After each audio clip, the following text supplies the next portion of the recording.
Military fighter jets roared across the skies of Kwara State as ground troops moved deep into forest areas where fear had ruled for months.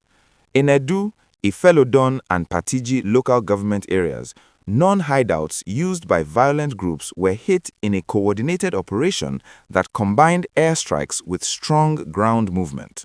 For many residents, this was the first time in a long while that they felt the balance was shifting in their favor.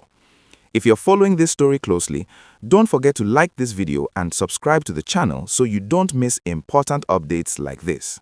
These areas had become a safe haven for armed groups who took advantage of thick forests and weak access roads. Farmers were afraid to go to their farms, traders avoided certain routes, and families lived with constant worry. Reports from locals say strange movements at night, sudden attacks, and long periods of silence that usually meant danger was close. That was the situation before the military stepped in with a clear message. These areas will no longer be safe zones for violence.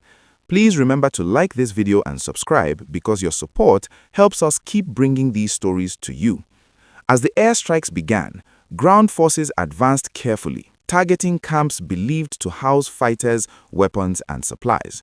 Several hideouts were destroyed, forcing many of the criminals to flee deeper into the forest. Some were stopped during the operation, while others abandoned their camps, leaving behind food items, tools, and signs of long-term occupation. This showed that these groups were not just passing through, but had settled in these areas for a long time.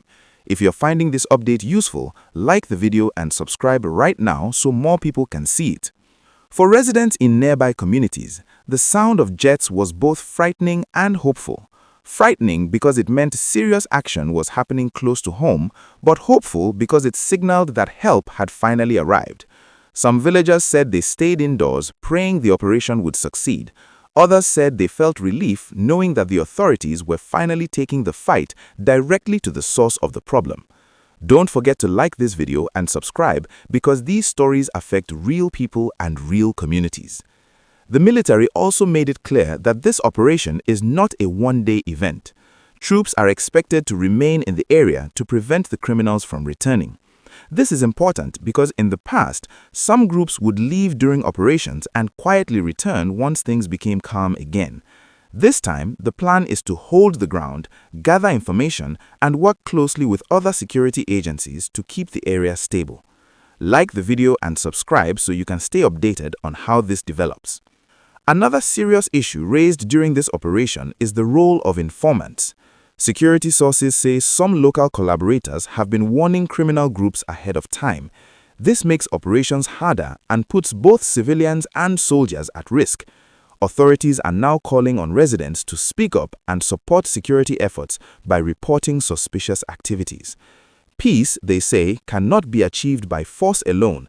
It also requires cooperation from the people. If you agree that community support matters, like the video and subscribe to the channel. This development is not just about Kwara State. It reflects a wider effort to restore safety in areas where people have lived under fear for too long. When communities are safe, farming can return, markets can open, and children can go to school without worry. That is the bigger picture behind these operations. It is about normal life returning to places where it has been missing. Please like this video and subscribe if you want more clear and simple explanations of what's happening across the country. Many viewers are now asking important questions. Will this operation bring lasting peace? Will displaced families return home soon? And what steps will be taken to rebuild trust and daily life after the fighting ends? These are questions that matter, and we'll continue to follow the story closely. Drop your thoughts in the comment section, like the video and subscribe so your voice can be part of the conversation. As days pass after the strikes, attention is now turning to what happens next for the people who live around these forest areas. Some residents have started returning cautiously to their farms and villages, while others are still waiting to be sure the danger is truly gone. For families who ran away months ago, even the thought of returning brings mixed feelings of hope and fear. They want peace, but they also want assurance that it will last. If you care about stories like this that affect everyday people, please like this video and subscribe to the channel right now. Security teams are now focusing on patrols and follow-up checks to make sure the cleared areas remain safe. Roads that were once avoided are being monitored again, and local leaders are being encouraged to work closely with security agencies.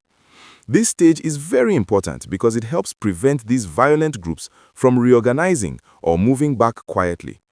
Many residents say seeing uniformed officers around their communities gives them a sense of calm they have not felt in a long time. Don't forget to like this video and subscribe so you stay informed as the story develops. There is also growing discussion about how these areas became unsafe in the first place. Thick forests, limited development, and poor access made it easy for criminal groups to hide and operate. Experts say long-term peace will depend not only on security action, but also on better roads, stronger local policing, and economic support for rural communities. When young people have jobs and hope, it becomes harder for violence to take root. If you agree that development matters as much as security, like the video and subscribe to support this conversation. For farmers in Edo, Ifelodun, and Patigi, this operation could mark a turning point.